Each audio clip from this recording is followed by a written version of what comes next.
Boa tarde a todos.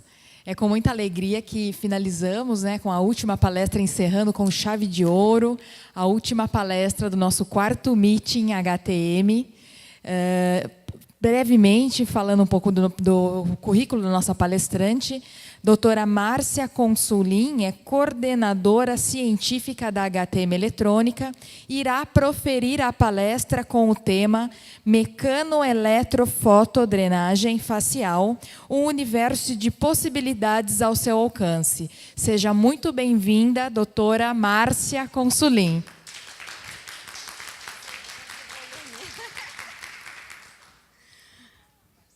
Boa tarde a todos. É um prazer estar aqui, a convite da HTM Eletrônica. Vamos falar um pouquinho da mecanoeletrofotodrenagem facial. Vocês têm ideia do que seria isso? Vamos buscar conversar um pouquinho sobre o que a gente pode fazer com os equipamentos para tentar poupar, o trabalho manual do profissional. Por quê? Porque algumas vezes a gente tem vários equipamentos e a gente tem uma mania de usar um determinado equipamento só para uma coisa. E a gente acaba perdendo a possibilidade de aumentar o rol de oferecimento de procedimentos, para o nosso cliente, para o nosso dia a dia profissional, tá?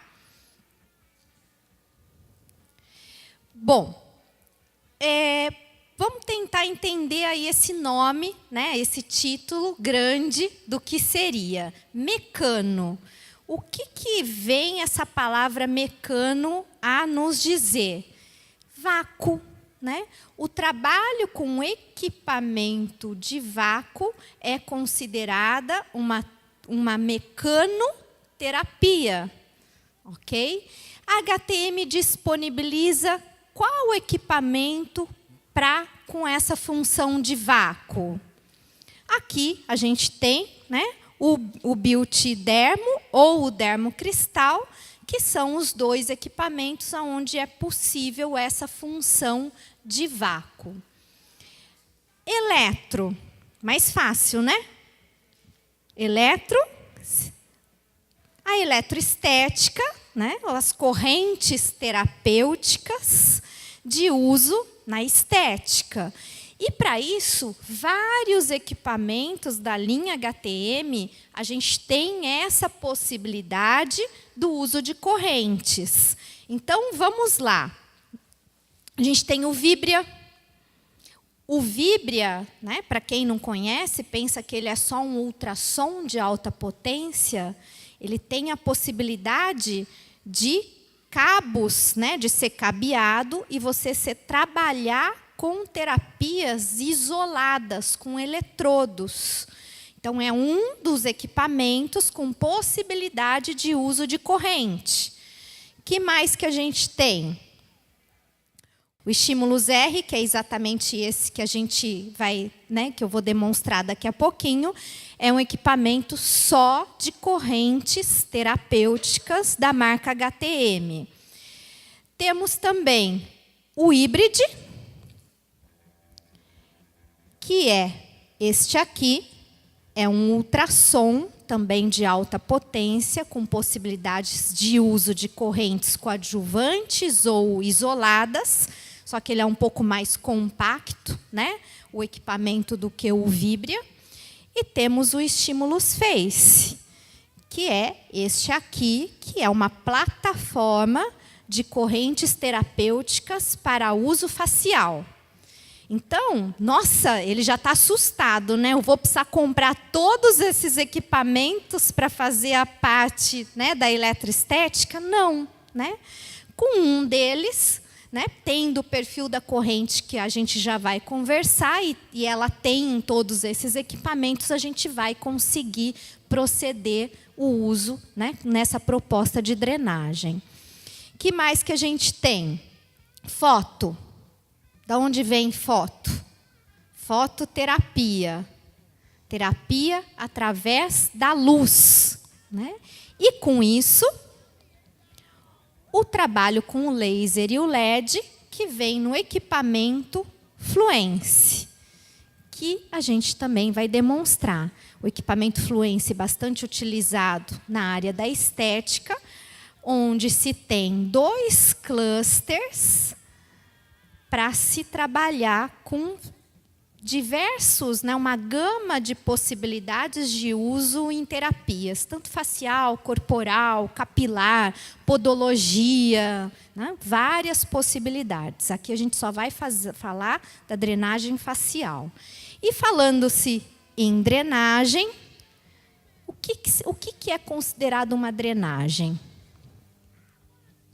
Ação de drenar. Quando a gente vai no Aurélio, que pena que o Aurélio foi embora, mas o Aurélio diz para a gente que a drenagem é a ação de drenar. Muito bem, o que é drenar?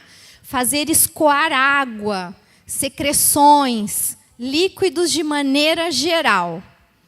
Então, esse nome, mecano-eletro-fotodrenagem facial, é o uso de várias possibilidades terapêuticas com finalidade de drenar, de escoar líquidos, de retirar líquidos da região facial. Tudo bem?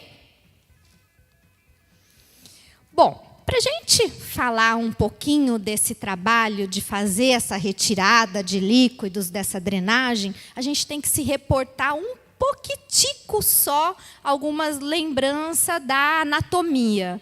Penso que aqui todos os profissionais da área da estética tiveram essa disciplina. Que talvez, eu sempre falo assim, né, para os profissionais, quando você está começando uma graduação ou um curso técnico, né, você pensa assim, nossa, mas eu vou trabalhar com estética, para que eu preciso ficar decorando anatomia, né? Eu não vou ser médico, nunca vou fazer cirurgia, cada coisa difícil que eu tenho que decorar, não é? E aí agora a gente vai entender, né, o porquê esse conhecimento nos é tão importante. Então, quando a gente vai buscar entendimento sobre o sistema circulatório, né, e lendo, estudando um livro chamado, do autor Maffei, Doenças Vasculares Periféricas, ele é um cirurgião vascular, ele considera o sistema sanguíneo como um circuito fechado. Por que fechado? Veja, o sangue sai do coração e volta para o coração. Então, é um circuito fechado e ele considera o sistema sanguíneo como fazendo parte do sistema circulatório. E o sistema sanguíneo vai ter uma bomba cardíaca que vai ser importante para propulsionar o sangue por todo esse circuito. E ele vai ter, né, fazendo parte de todo esse circuito, grandes artérias, pequenas artérias, vasos capilares pequenininhos, que são esses aqui.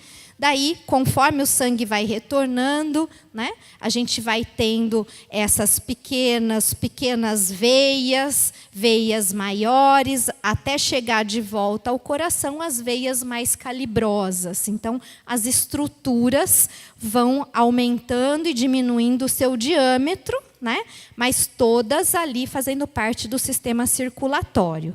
Tá? Esse verdinho que vocês veem é o sistema linfático. O sistema linfático, esse autor, que é o Maffei, ele não considera o sistema linfático como fazendo parte do sistema circulatório. Porque, para ele, o sistema linfático, né, ele é um sistema aberto. Ele começa no fundo cego e ele só tem uma direção. Ele não vai e volta igual o sanguíneo, né? E com isso, né, por ele ser unidirecional, se sabe exatamente onde ele vai terminar, que é onde? Na junção júgulo-subclávia. Quem faz drenagem linfática manual sabe. Por que se bombeia muito essa região? É exatamente esse ângulo venoso, aonde é a finalização do sistema linfático, onde ele joga todo o conteúdo dele para dentro do sistema venoso. Então, ele começa num fundo cego e vai em direção ao sistema venoso. Então, capilares linfáticos ou sanguíneos participam das trocas metabólicas. Grandes artérias e veias vão participar, e veias linfáticas também, vasos linfáticos, vão participar aí do transporte. Tudo bem até aí? Quando a gente vai olhar com mais atenção, aonde acontecem essas trocas, né, metabólicas, ao nível da microcirculação. E essas trocas metabólicas, então a gente vai entender que o interstício é a interface dessa troca. Tudo que de alguma forma, né, sai do capilar arterial em direção ao interstício, ou vai para um capilar, né, venoso, o azul, ou vai para um capilar linfático, que é o verdinho. E o interstício é essa interface de trocas. Então, o que está dentro do sistema sanguíneo é o sangue. O que está dentro do sistema linfático é a linfa. E o que está no interstício é o líquido intersticial. Né? Então, é interessante para a gente desmistificar um conceito que eu já escutei muitas vezes. A drenagem linfática drena a linfa, né, do interstício. Não, no interstício não tem linfa. A linfa está presente dentro do sistema linfático. O que está fora no interstício é líquido intersticial. Tá? Bom, e o que difere, né, de conteúdo desses dois, de função? O capilar venoso, ele tira desse interstício a água. Ele é o responsável por fazer essa retirada de água. E o capilar linfático tira água? Também, né, você consegue ele fazer essa função de retirada de água, né? Mas ele tem uma característica que o difere do capilar, né, sanguíneo, principalmente o venoso. Ele, além de água, ele retira proteínas. Ele faz a retirada de proteínas de alto peso molecular da região intersticial. E essas proteínas de alto peso molecular, imagina que são moléculas grandes, gordas, imensas. Elas só conseguem entrar para dentro de um capilar linfático. Elas não conseguem entrar por um capilar venoso. Então, o sistema linfático tem uma função muito importante nessa recatagem dessas proteínas de alto peso molecular. Por isso que quando se tem uma doença linfática, onde se interrompe de fato essa função de drenagem do sistema linfático, os edemas são imensos, monstruosos. Não sei se já viram aquelas fotos de elefantíase, né?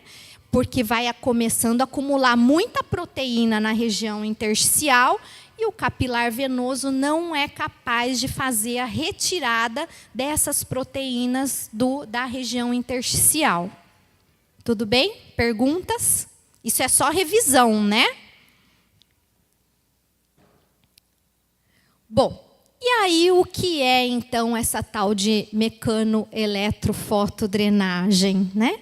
A gente já acabou de ver, deu para entender que de alguma forma nós vamos estar utilizando equipamentos com a função de drenar, ok? E como faz? Aí está a pergunta. A gente vai ter que fazer de forma a isso ocorrer. Não é simplesmente utilizar o equipamento. Existe a forma correta para isso. E para tratar exatamente o quê? Vai fazer a drenagem com equipamento com qual finalidade? Isso a gente vai pensar a respeito. A drenagem eletrônica faz-se uso de correntes terapêuticas.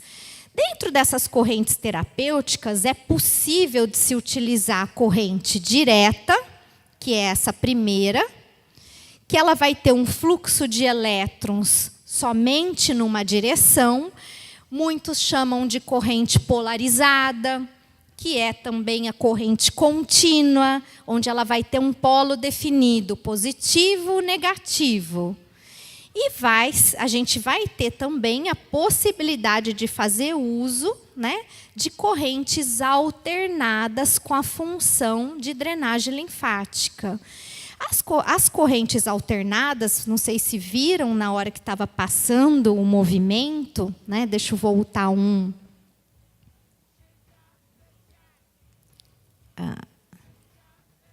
Espera aí que eu já acerto. Isso. A corrente alternada, está vendo que ela ora vai para uma direção, ora ela vai para outra. Então, não tem polo definido, né? E essa, normalmente, é a corrente que se utiliza com funções terapêuticas excitomotoras, onde muita gente conhece, né, e trabalha com as correntes excitomotoras. O que é importante para a gente definir a forma de usar a corrente? Qual é o tipo de edema que eu vou atender? Sabiam que existem tipos de edemas diferentes? Parecia edema, inchaço, né? Que o público leigo normalmente comenta. Nossa, tem inchaço diferente. Inchaço não é inchaço, né? Não, existe diferença nos tipos de edema. Então, vamos pensar assim, uma situação de normalidade. Numa situação de normalidade, aqui é um vaso sanguíneo, né? O que a gente vê? O momento da água, né, de fluido sair de dentro de um capilar arterial e ir em direção ao interstício. Por que ele faz isso? Existem pressões que controlam esse vai e vem, que a gente chama de dinâmica de fluidos, né? E essas pressões é como se fosse um braço de força, né? Tem duas pressões que ficam lutando entre elas, e aquela que, de alguma forma, fica mais forte é a que vai comandar o movimento. Então, a gente teria aí a pressão hidrostática, que é a pressão que o sangue faz na parede do vaso, né, empurrando a parede do vaso. E a gente tem a pressão osmótica coloidal, ou coloidosmótica, que é uma pressão ligada à quantidade de proteínas. O que é a função dessas duas pressões? Quando a pressão hidrostática está muito aumentada, o que acontece? Sai água, sai fluido em direção ao interstício. Vai acumular água no interstício. Quando, né? É exatamente esse quadro aqui, onde esse aumento da pressão hidrostática vai jogar um monte de água aqui para fora, né?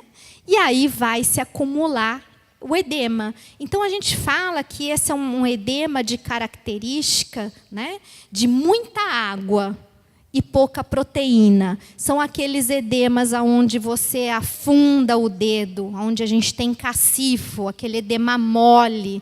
Quanto mais pressão hidrostática, mais água é empurrada para fora do capilar venoso, arterial, perdão, e mais vai se acumulando, dando aquele edema mole no local. E, em contrapartida, a gente tem a possibilidade de não só extravasar água e muito líquido, mas também extravasar muita proteína. E onde isso acontece? Nos edemas inflamatórios. Então, olha que interessante. Tudo que é edema inflamatório é característico de um edema rico em proteína, onde ele é mais duro. Então, por exemplo, pós-operatório de cirurgia plástica, é um edema inflamatório. Ele é um edema mais duro, porque ele tem maior quantidade de proteína no interstício. essa é uma diferença aí muito importante de um tipo de edema e de outro, tá? Tudo bem? Aí são duas situações, né? A gente tem a veia, aqui um sistema, né, representando uma veia, e a nossa musculatura. É característico e ajuda bastante, é um tipo de sistema de drenagem, a contração muscular. Quando o músculo contrai, impulsiona o sangue que está dentro da veia para uma câmara adiante. Isso é conhecido como bomba impulso aspirativa, tá? E uma outra questão de drenagem é quando a gente pensa no sistema linfático. Aqui a gente está representado, né? Desculpa, aqui seria a drenagem venosa, né? De retorno venoso da bomba impulso aspirativa. E aqui a gente teria o que de fato é a drenagem linfática. Teremos um coletor linfático, que é como se fosse uma veia linfática, faz parte do sistema linfático, aonde dentro desse coletor, tá vendo essa parte que está rachurada? É um músculo chamado linfângio. O linfângio é a unidade motora do sistema linfático. É ele que contrai para propulsionar a linfa adiante. Uma vez que o linfângio dessa câmara se contrai, joga o conteúdo linfático para a porção seguinte, que vai distender a parede, que vai ter uma ação reflexa de contração, e assim a gente vai tendo como se fosse um peristaltismo, um automatismo. Quando um linfângio se contrai, o próximo linfângio vai se contrair num prazo de 6 a 10 segundos, num movimento cadenciado. Esse linfângio, que é um músculo liso, ele é inervado pelo sistema parasimpático. Por isso que drenagem linfática dá sono, relaxamento, porque diminui o estado de vigília da pessoa, né? Você estimula ele a essa estimulação parasimpática. Deixa eu pôr aqui para frente. E, sabendo disso, eu posso trabalhar com uma frequência de corrente terapêutica que seja direcionada para quê? Tem como eu contrair especificamente o linfângio, estimular essa contração do linfângio. Se eu estimular a contração do linfângio, eu estimulo toda a movimentação da linfa intravascular. E para isso, eu devo estar utilizando frequências de despolarização, né, desse músculo não estriado, que é exatamente eu uso em torno de 10 Hz. Você trabalhando com correntes terapêuticas em frequência de 10 Hz, eu consigo agir, né, exatamente nessa musculatura linfângio que está dentro do coletor linfático e é responsável por propulsionar a linfa adiante. Entenderam? Essa frequência é visível uma contração? Vocês já usaram uma corrente elétrica em 10 Hz? Não contrai vigorosamente. Você tem fasciculação. É como se vibrasse, ficasse vibrando. É visível, você enxerga, você vê, mas é interessante porque, por conta dessa vibração, você não vai ter uma tetania sustentada, você pode trabalhar ela de forma contínua, sem ter uma parada de passagem dessa corrente, né? Ao mesmo tempo que um tempo muito menor do que seria uma drenagem linfática manual. Quanto tempo demora, gente, uma drenagem linfática manual? Da face. Bem feita. Bem feita, não é igual o nariz. Bem feita. Meia hora, 1 hora, dependendo da quantidade do edema. Se eu utilizar uma corrente terapêutica, né? Uma corrente elétrica, neuromuscular, eu trabalho 10 minutos.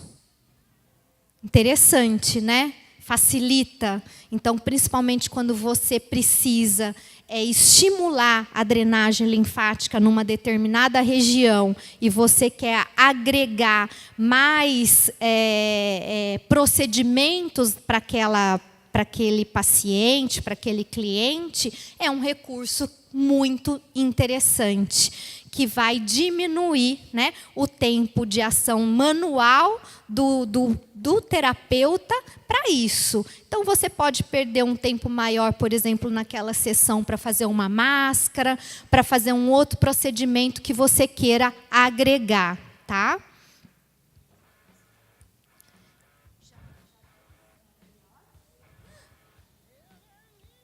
Bom, vamos dar uma corridinha aqui. E aí, né, posicionamento de eletrodo, né, tudo diz respeito, quando for trabalhar, é o conhecimento da anatomia, né? Então, muitas pessoas, quando a gente fala de pontos motores, só conhecem os pontos motores musculares. E que são muitos, cada músculo tem o seu ponto motor. Imagina você trabalhar com um eletrodo em cada ponto muscular de músculo da mímica facial. Vai encher de eletrodo a face do paciente. Agora, se eu souber que existe o nervo facial e que ele é responsável por conduzir a corrente elétrica até a musculatura, eu posso trabalhar em pontos específicos dessa inervação com a corrente terapêutica, né, na frequência adequada de despolarização dessa musculatura linfângio, e eu vou ter o mesmo resultado. Bom, essa é uma. A segunda seria a drenagem mecânica, que é milenar, antiga, feita pelos chineses, pelos gregos, pelos egípcios, né? A antiguidade sempre se utilizou a ventosa com alguma finalidade terapêutica, né? E só para ilustrar, né, a gente conhece o vácuo, a parte elétrica dele, né, o que é utilizado hoje, nos dias de hoje, mas na antiguidade não tinha eletricidade, não tinha manopla. Como é que eles trabalhavam com o vácuo? Quer que eu vá embora, né? Eles trabalhavam com o vácuo com chifres de animais, né? Então, pegavam as estruturas aí do reino animal, do reino vegetal. Então, por exemplo, chifre de búfalo, né? Esse cidadão tem alguns chifres, né? Não é enfincado, não, né? Eles cortam a parte de cima do chifre, colocava na pele, né, da pessoa, fazia assoprava, né, puxava o ar disso e tampava o biquinho do chifre, e você usava a forma de vácuo, de ventosa. Depois, né, na natureza, descobriram a curubititula, usada por índios, e faziam a mesma coisa. Hoje em dia, a gente tem equipamentos mais modernos para isso, que, inclusive, é muito importante que sejam dessa forma, porque eles vêm com vacúmetro. É interessante usar as ventosas que se usam hoje na medicina chinesa? Não, porque eu não tenho como dosar a pressão do vácuo nelas. E isso a gente vai ver a importância de você dosar essa pressão do vácuo. Quem estava na palestra anterior, que foi sobre o vácuo, deve ter escutado da origem, né, que por acaso veio da necessidade de um engenheiro que sofreu queimadura, e a coitada da fisioterapeuta ficava 4 horas por dia fazendo massagem de palpé roller nele, de rolinho, e aí ele, como engenheiro, falou assim: ai, eu podia ajudar a minha terapeuta, e ele criou a máquina de endermologia, que foi, inclusive, né, patenteada como a LPG, né, a primeira máquina no mundo de endermologia, que veio com uma finalidade terapêutica, de simular um movimento da massagem manual para facilitar a vida, né, da fisioterapeuta que atendia as sequelas da queimadura. Como que o vácuo, né, a vacuoterapia vai fazer drenagem linfática? Essa é uma outra estrutura. Eu mostrei no slide anterior um coletor linfático, o músculo que fica dentro do coletor linfático. Essa é uma outra estrutura chamada capilar linfático, também presente no sistema linfático. O capilar linfático, ele tem paredes justapostas. Parece que é fechado, mas é só encostado. E tem filamentos de ancoragem, que, como o nome diz, né, ancoram. Por quê? Esse capilar linfático, ele é tão delicado e tão superficial que qualquer pressão, né, não muito grande na superfície da pele, colaba as paredes dele. É como, por exemplo, gente, a gente usar um canudo de papel para querer beber um suco, um refrigerante, né?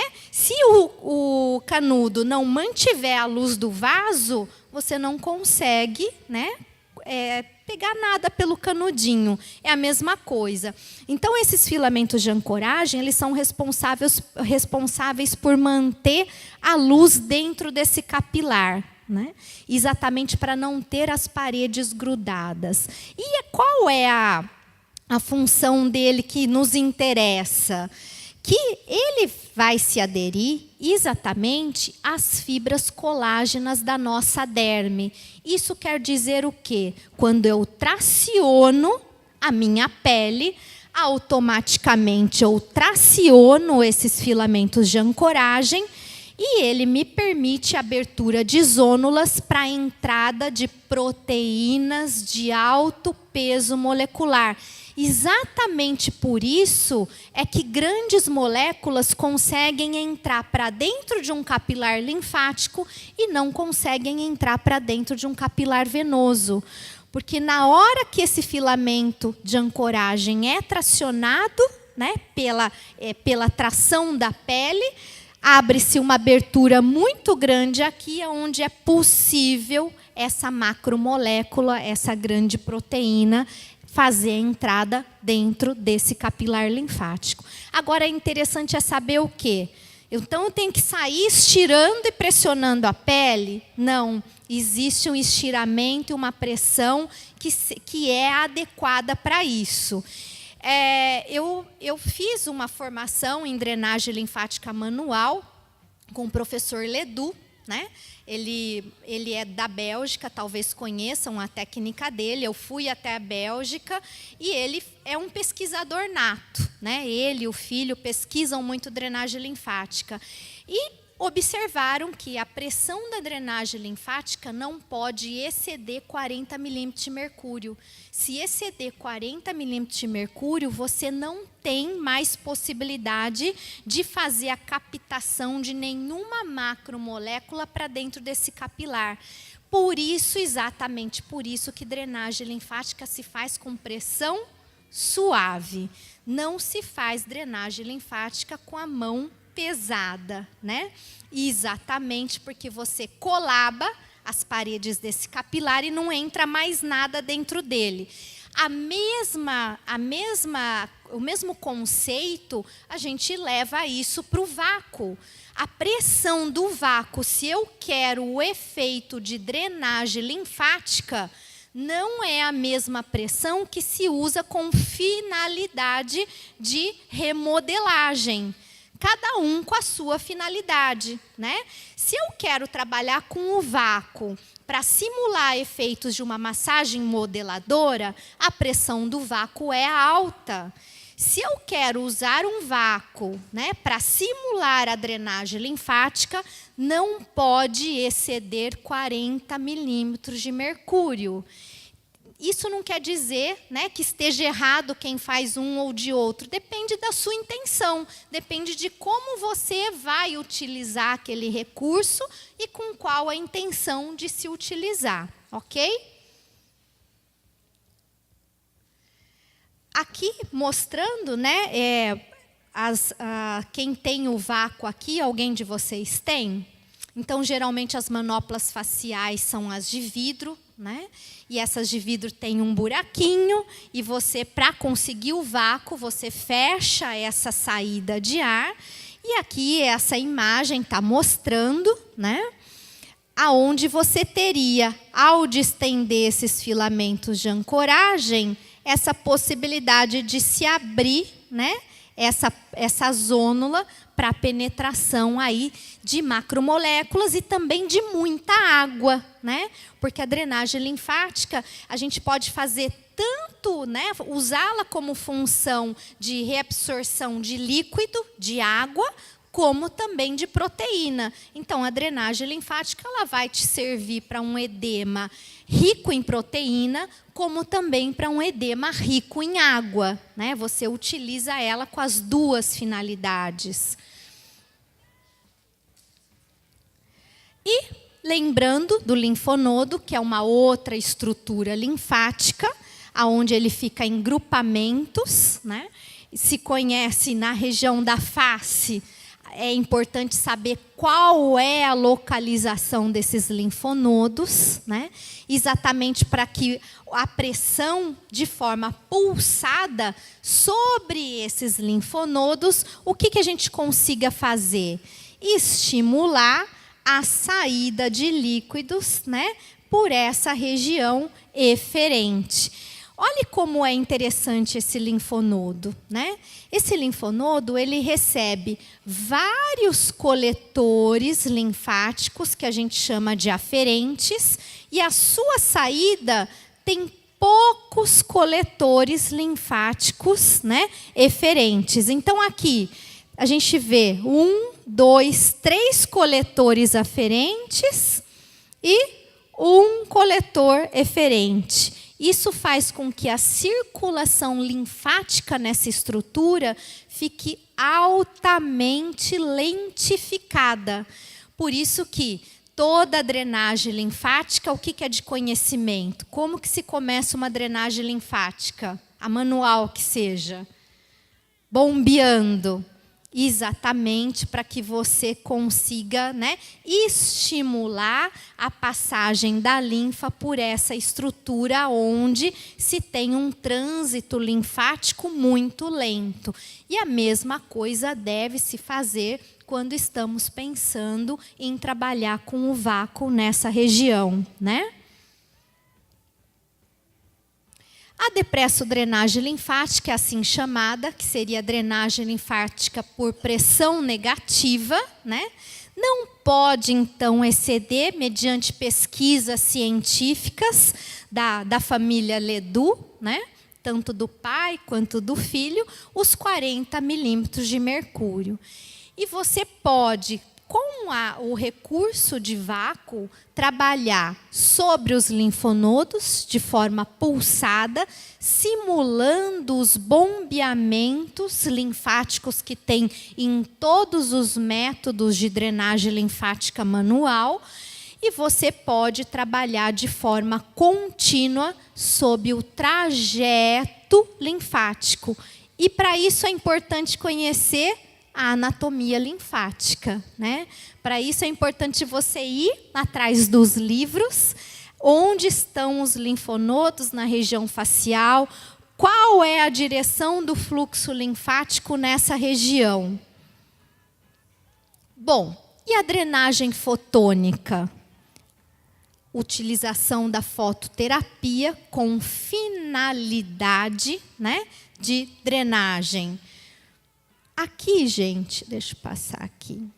Existe, com a relação à questão do laser, existe já bastante publicação a respeito disso. Eu não sei se aqui a gente tem estudantes que ainda fazem a graduação. Uma dica, né? Precisa-se de estudos que comprovem, né, bastante, ou mais ainda, a ação da drenagem linfática com o vácuo e a ação de drenagem linfática com correntes terapêuticas. Em contrapartida, existem muitas já publicações sobre o uso do laser para drenagem linfática, com função de estímulo à drenagem linfática. Mas existe uma característica desses trabalhos com o laser. Os modelos utilizados clínicos são sempre pacientes voluntários, né, que possuem doenças linfáticas, né? Então, existe alguma incompetência do sistema linfático naquele indivíduo. Todos os trabalhos são, né, com relação a isso. Debilidades linfáticas e muito trabalho no uso de laser em pacientes com linfedema. O que os autores comentam é que não se pode afirmar que a drenagem linfática com o laser aconteça em situações de normalidade, porque até hoje só se conseguiu provar, né, que o laser estimula a drenagem linfática, né, onde tem o edema. Em pessoas saudáveis não há ainda trabalhos, né, que mostrem que um local onde não tem edema se conseguiu aumentar o fluxo linfático naquela região, tá? Bom, enfim, aumento da atividade celular, tanto em divisão como em síntese, está relacionado ao comprimento do fóton e com a dose. Isso é interessante entender por quê? Porque algumas vezes a gente se esquece, né, que o laser ou o LED, e existe similaridade entre eles na questão terapêutica, eles têm os resultados semelhantes desde que observada o mesmo comprimento de onda. Isso é um dado interessante. Um outro dado é com relação à dose. Não adianta eu ter um equipamento, né? Vocês chegarem em casa e fazer direitinho o uso da drenagem com o equipamento de LED, laser, mas não observar qual é a dose que eu devo utilizar. E isso para tudo. É como se eu tivesse, por exemplo, uma infecção e fosse tomar um antibiótico potente para tratar aquela infecção. O médico recomenda tomar 5 ml do antibiótico, que normalmente é aquela tampinha, né, que vem no antibiótico. Se você, em vez de tomar ela cheia, tomar só um tiquinho, vai fazer efeito? Não. Se acertou antibiótico, toma na hora certa, mas errou na dose. Você está com o remédio certinho, errou na dose, não vai ter resultado. E a gente vê com a terapia, né, por luz, é exatamente isso. Se você errar na dose, você não vai ter resultado, né? Não é qualquer tempo, não é qualquer dose, isso precisa-se de estudo, né? É para você conseguir entender os mecanismos e trabalhar de uma forma que você possa ter, né, efetividade da sua terapia, tá? Biomodulação, fotobiomodulação, no caso da luz, né, das funções celulares. Aumento da microcirculação local. Por isso, gente, que tem muita gente utilizando por conta desse aumento da microcirculação em situações onde existe uma estase, né, circulatória. Não só nos tratamentos dos edemas, mas várias situações de estética corporal, né, como, por exemplo, a celulite, existe aí a indicação, né? E ativação, isso é muito interessante, ó, ativação do sistema linfático, da motricidade. Então, o laser, e esses estudos vêm em direção do laser infravermelho. É aquele laser onde você não consegue, né, enxergar a coloração. Ele não é visível ao olho nu. Vários estudos são com laser infravermelho. E ele aumenta essa motricidade, então ele estimula o trabalho do linfângium, que é aquele músculo, né, contrátil que está dentro do coletor linfático. Olha que interessante. E aí, para quem não se lembra, esse é um vascular espanhol chamado Vogelfan, né? No livro dele, ele coloca todos os linfonodos, né? Já viram todos aqui, ó, occipitais, os mastoídeos estão aqui, né? Parotídeos nessa região, submandibulares aqui embaixo da mandíbula e cadeia cervical em toda a região do pescoço. Quais seriam os linfonodos que se relacionam com a face? Porque aqui seria toda a parte de drenagem, né, crânio-facial. Aquelas regiões que se relacionam com a face, com o rosto, né, tá aqui, ó, cadeia cervical no pescoço, submandibulares embaixo de mandíbula e parotídeos aqui na frente do pavilhão auricular. E aqui as vias de drenagem, que é muito interessante essas vias de drenagem, principalmente quando você está manipulando o vácuo, para que você trabalhe no sentido do fluxo linfático, né? Então, eu posso depois, né, para quem tiver a curiosidade, tá passando, né, explicando, mas você trabalhar principalmente com o vácuo, exatamente no sentido do fluxo linfático. Quando eu estou trabalhando com o laser infravermelho, eu vou irradiar o quê? Os linfonodos. Assim, nossa, vai demorar? Será? Normalmente, né, se trabalha com doses em torno de 2 joules até 4 joules, que é a janela terapêutica. Tudo depende da potência do equipamento. Por exemplo, o equipamento aqui da HTM, o Fluence, você vai em cada ponto, né, para você depositar esses 2 joules, vai demorar 14 segundos. Então, é muito rápido, se você for pensar, né? Então, 14 segundos para fazer 4 pontos na região auricular, na região submandibular e alguns pontos na região do pescoço. Também não dá, gente, nem 10 minutos de terapia. Então, isso é muito interessante, principalmente usar a fototerapia para drenagem em situações que estão contraindicado o uso manual. Existe alguma situação? Por exemplo, pós-operatório de cirurgia plástica, né? O médico algumas vezes pode pedir para que não se manuseie aquele tecido, né, durante várias semanas, e você pode, de alguma forma, estar auxiliando a drenagem daquele local.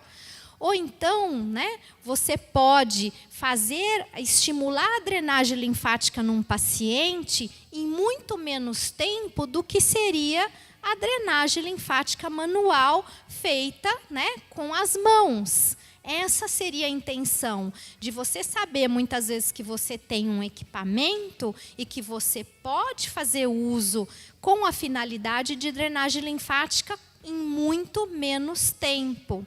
Para que mais que a gente poderia usar uma função de drenagem linfática no dia a dia da clínica estética? Para que vocês usam a drenagem linfática? Hã? No rosto. Detox, né? Por quê? Muito bem, né? Desintoxicação, antiestresse também, né? Porque a gente viu que tem ação parasimpática, então diminui o estado de vigília.